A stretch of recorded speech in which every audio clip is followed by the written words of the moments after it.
Amis rôlistes, bonsoir. Donc voilà, nous nous retrouvons pour la continuité de cette fabrication de bateaux. Donc vous voyez en train de faire le plancher de la première cale.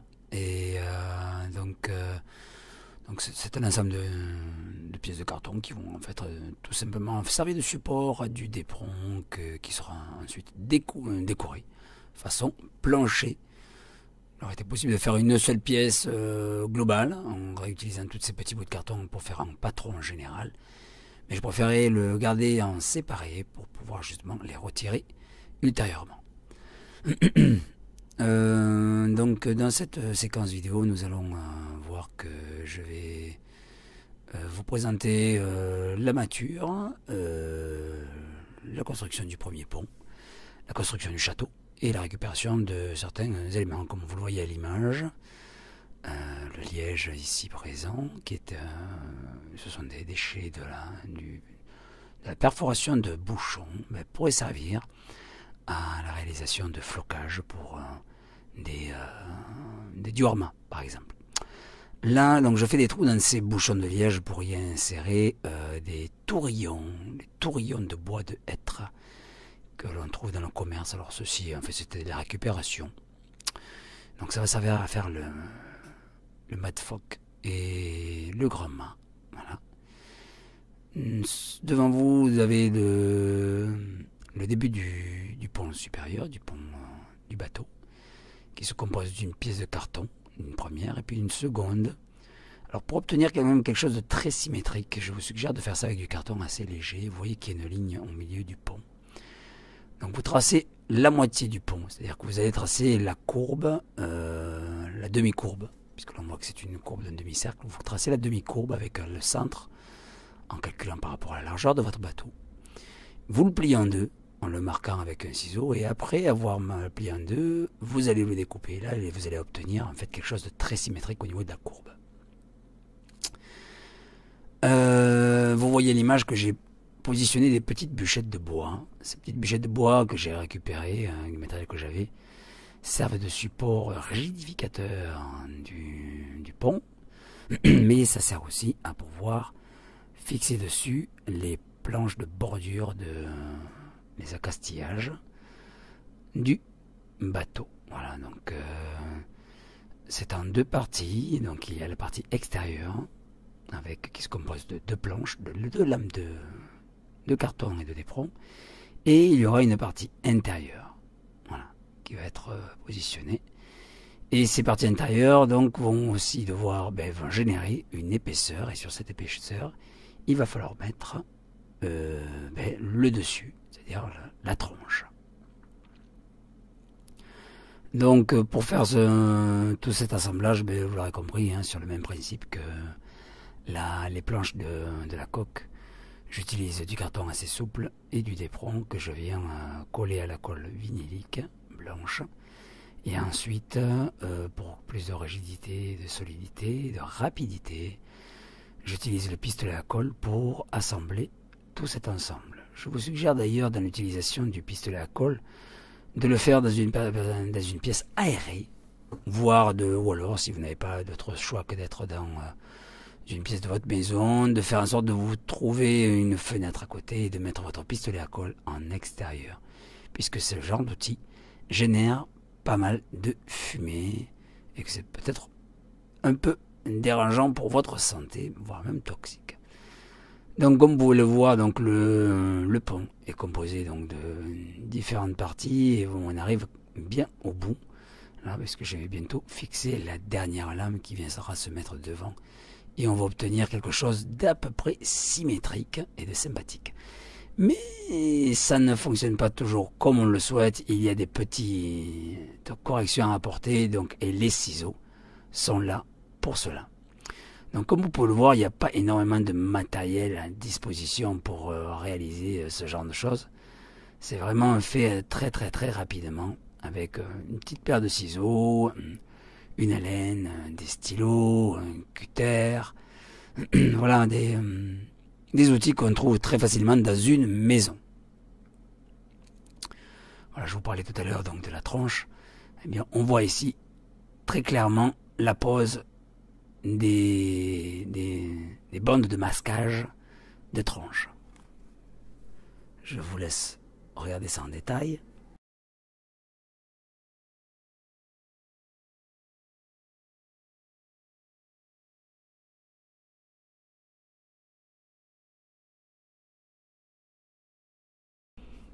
Voilà, ceci fait, donc tout est opérationnel, donc je vais tout simplement positionner le grand mât.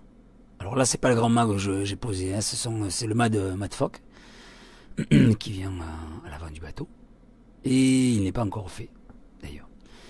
Donc comme vous pouvez le voir, j'utilise, je vous le disais, des cutters. Là, vous avez le petit couteau à pain avec des dents qui peut faire office de scie. Alors, quand on utilise un couteau à pain sur du bois, il faut vraiment pas appuyer sur le même principe qu'une scie et on arrive petit à petit à découper des pièces. Mais ça n'est pas toujours facile. Donc on utilise le cutter, mais ça reste quand même un outil assez dangereux. Et quand comme vous le voyez là, je n'ai jamais la lame face à mon pouce. C'est-à-dire que je tiens la lame décalée par rapport au pouce. Ensuite, on peut utiliser aussi un couteau d'office qui pourra très très bien faire l'affaire pour arranger les petites pièces de bois qui auront été mal découpées. À l'image, vous voyez donc la réalisation d'un escalier, et je vous suggère, lorsque vous réalisez cet escalier en utilisant déjà une pièce de carton en équerre, un triangle, un rectangle, de poser les petites bûchettes de bois avec un espacement à chaque naissance de marche. Parce qu'en fait, cet espacement, ce petit ajouré, va permettre, durant la partie, de venir caler le socle de la figurine et ainsi de pouvoir mettre des figurines dans l'escalier. Ça sera bien sympa et bien pratique pour les phases de combat ou des déplacements ou des positionnements de figurines. Donc l'avancée de ce pont continue et comme vous pouvez le voir, il y a eu un travail de fait sur une sorte de structure bois, on va dire une charpente du château. Et pour suivre donc, nous allons continuer avec le mât, le grand mât. Voilà, donc le tourillon, T-O-U-R-I-2-L-O-N, que l'on trouve en magasin de bricolage, est vraiment très très sympa, très pratique, puisque c'est un bois assez tendre, que vous allez pouvoir découper. Et donc vous voyez, il y a beaucoup de petits copeaux qui d'ailleurs vont nous servir ultérieurement. Vous allez découvrir comment. Et donc justement, pourquoi je le découpe? Parce que je veux en fait donner un aspect à ce torillon qui est totalement lisse, un aspect plus ressemblant à un arbre, parce que dans les vieux bateaux on utilisait carrément des arbres complets pour pouvoir faire les mâts. Et donc les irrégularités du découpage au couteau, à la manière de comme si je faisais une flèche, eh bien vont donner cet aspect plus naturel au bois. Voilà. Comme vous pouvez le voir, ça reste très facile à travailler. Alors ça devient un petit peu plus compliqué lorsqu'on arrive sur les pointes, et c'est là qu'il va falloir faire très très attention de ne pas casser la pointe. Et c'est pour ça qu'il vaut mieux poser le bois sur une partie plane et de tirer toujours vers soi le bois tout en essayant de garder la lame fixe, avec le bras fixe et tendu, et la lame toujours à l'opposé. On peut essayer de tirer vers soi, mais ça reste un exercice un petit peu dangereux, périlleux, surtout pour la main qui reste devant la lame. Donc là, vous me voyez le faire, mais évitez ce genre de geste si vous êtes débutant dans l'utilisation d'un couteau, dans le découpage donc de bois. Voilà. Donc l'idée là, c'est d'affiner donc ce mât et pour obtenir quelque chose de très régulier. Donc je vous disais tout à l'heure, voilà, on prend la lame et on fait glisser tout doucement. La lame reste fixe, j'ai la même posée confortablement, bien assurée sur le carton, et je tire la tige de bois. Alors ça va s'affiner, et si on va trop loin, on risque de casser la petite pièce de bois, puisque bon, c'est censé dire s'affiner sur le haut. Donc il faut poser, voilà, le bois sur le carton, et on le fait toujours glisser comme ça. Comme ça, on ne risque pas de casser la pièce de bois abîmée, enfin fragilisée par les découpes successives. Il en va de même là pour le phoque, voilà, le mât de phoque. Et je parle souvent d'une chose, je dis souvent que la matière parle et que la matière m'inspire. Oui, donc dans cet exemple, vous allez me voir avec en essayant de positionner ce mât de phoque ainsi, mais vous allez découvrir dans le futur de la progression de la maquette que ça n'est pas comme ça que ça va se passer. Il ne sera pas positionné avec ce bout de liège de bouchon. Voilà. Mais en fait, il sera positionné directement sur la proue du bateau. Et vous allez voir comment. En fait, je parle souvent que la matière me parle et que la matière m'impose un petit peu certaines choses. Et vous allez comprendre que c'est vraiment le cas. Alors comme vous pouvez le voir à l'image, donc je suis passé au petit plancher, le joli plancher, donc c'est tout simple, il suffit de mettre beaucoup de colle, voilà, en gros pâté, la colle vinyle blanche, on l'étale et puis alors on découpe des petites bandes de d'éperon tout simplement qu'on vient positionner. Alors pour le positionnement de ces bandes, en fait, on va les découper dans des longueurs toutes différentes pour pouvoir faire intercaler en fait les jointures. Pour que ça donne plus un aspect de vieux plancher, de vieux ravio. Voilà, et donc c'est tout simple, hein, c'est du d'éperon découpé, voilà, qu'on positionne tout simplement comme ça, vous voyez, hop, tout simplement. Alors les petites bandes de d'éperon sont découpées préalablement au cutter, et ensuite il n'y a plus qu'à faire des assemblages pour venir combler tout ça, tel que le ferait pas un carreleur, mais je sais pas comment ça s'appelle, quelqu'un qui fait des revêtements de sol dans le bâtiment. Voilà, on met la colle et on prend le petit cutter et on découpe les petites bandes. Voilà, donc faites en sorte d'avoir un cutter qui coupe bien, hein, pour faire un travail correct. Alors on ne les met, on prend le d'éperon tel qu'il est, hein, on va pas le travailler au niveau de la texture, ça on le fera après, donc ça ne m'embête pas, voilà, tac. On a badigeonné comme il faut notre petit sol. Alors justement l'intérêt c'est que ce carton... normalement, c'est vrai qu'il aurait fallu avoir du texon, parce que le texon ne devrait vraiment pas bouger à l'humidité. Ce qu'il faut faire attention de ne pas trop détremper votre sol et selon le carton que vous allez utiliser. Donc il vaut mieux que ce soit quand même un carton assez lisse et un petit peu plastifié. Celui des boîtes de céréales correspond bien puisqu'il a un film plastique un petit peu... enfin, un traitement couleur qui l'étanchifie un petit peu d'un côté et qui évite qu'il y ait trop de déformation. Voilà, donc le plancher est terminé. Et comme vous pouvez le voir, donc ça donne un effet fort sympathique. Voilà. Et ça continue. Donc le mât est positionné, le mât de phoque aussi. La future vigie sera implantée, mais ça vous allez le voir très rapidement dans les vidéos qui vont suivre. D'ailleurs, cette vidéo atteint déjà presque les 14 minutes de visionnage. Mais on va continuer encore un petit peu parce que déjà vous avez une belle partie de travail. Donc une fois que le plancher est posé, vous voyez, les figurines sont déjà à une meilleure hauteur par rapport à l'accastillage. Et donc ça prend déjà plus de réalisme. Donc cette maquette est totalement démontable. Donc vous remarquerez que le pont supérieur se dissocie de la coque et des ponts inférieurs. Donc là, tout simplement avec du carton toujours récupéré. Alors là, c'est du carton cannelé, simple cannelion. Eh bien, je vais tout simplement découper grossièrement. Je ne me prends pas la tête, mais je pourrais faire quelque chose de vraiment très fini au cutter et prendre vraiment le temps. Mais je veux faire quelque chose de rapide pour faire voir que même sans trop prendre le soin de faire les choses avec précision, à la fin, on obtiendra quand même quelque chose de fort sympathique. L'allure de ce bateau aura vraiment une allure de bateau pirate, fait de briques et de broc, peut-être même de récupération. Et ayant subi peut-être des réparations à la suite de moult batailles navales, rixes avec des corsaires.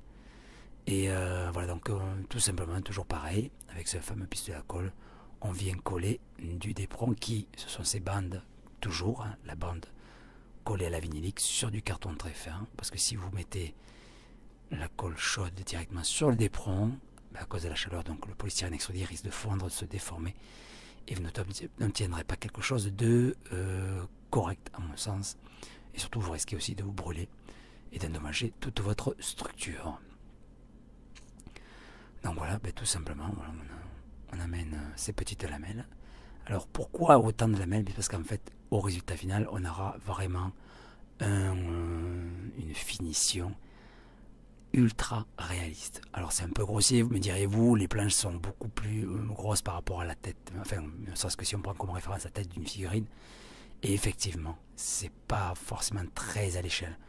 Bien que on puisse avoir même trouvé dans le commerce des planches avec d'une largeur de 30 à 50 cm. D'accord, bon, mais là, bon, ce sont des grosses planches, c'est un gros plancher à l'ancienne. Et ça fera très bien l'affaire. Alors vous voyez là donc, donc comme vous pouvez le voir ici à l'image, avec une vieille laine, je trace. J'ai pris le point supérieur, donc on peut voir vraiment le détail de tout ça, de tout ce collage. Et je vais tout simplement tracer des lignes sur chacune des petites planches. Alors je ne m'applique pas, hein, c'est vraiment au feeling, c'est voilà, donc c'est pas des lignes droites, ce sont des lignes qui vont un petit peu dans n'importe quel sens. Il faut s'appliquer le moins possible sur ce genre de détails. Si vous voulez avoir de la vraisemblance, si vous voulez faire un crépi, une planche, de la pierre, eh bien, il faut faire en sorte de ne jamais essayer d'être symétrique et d'être propre.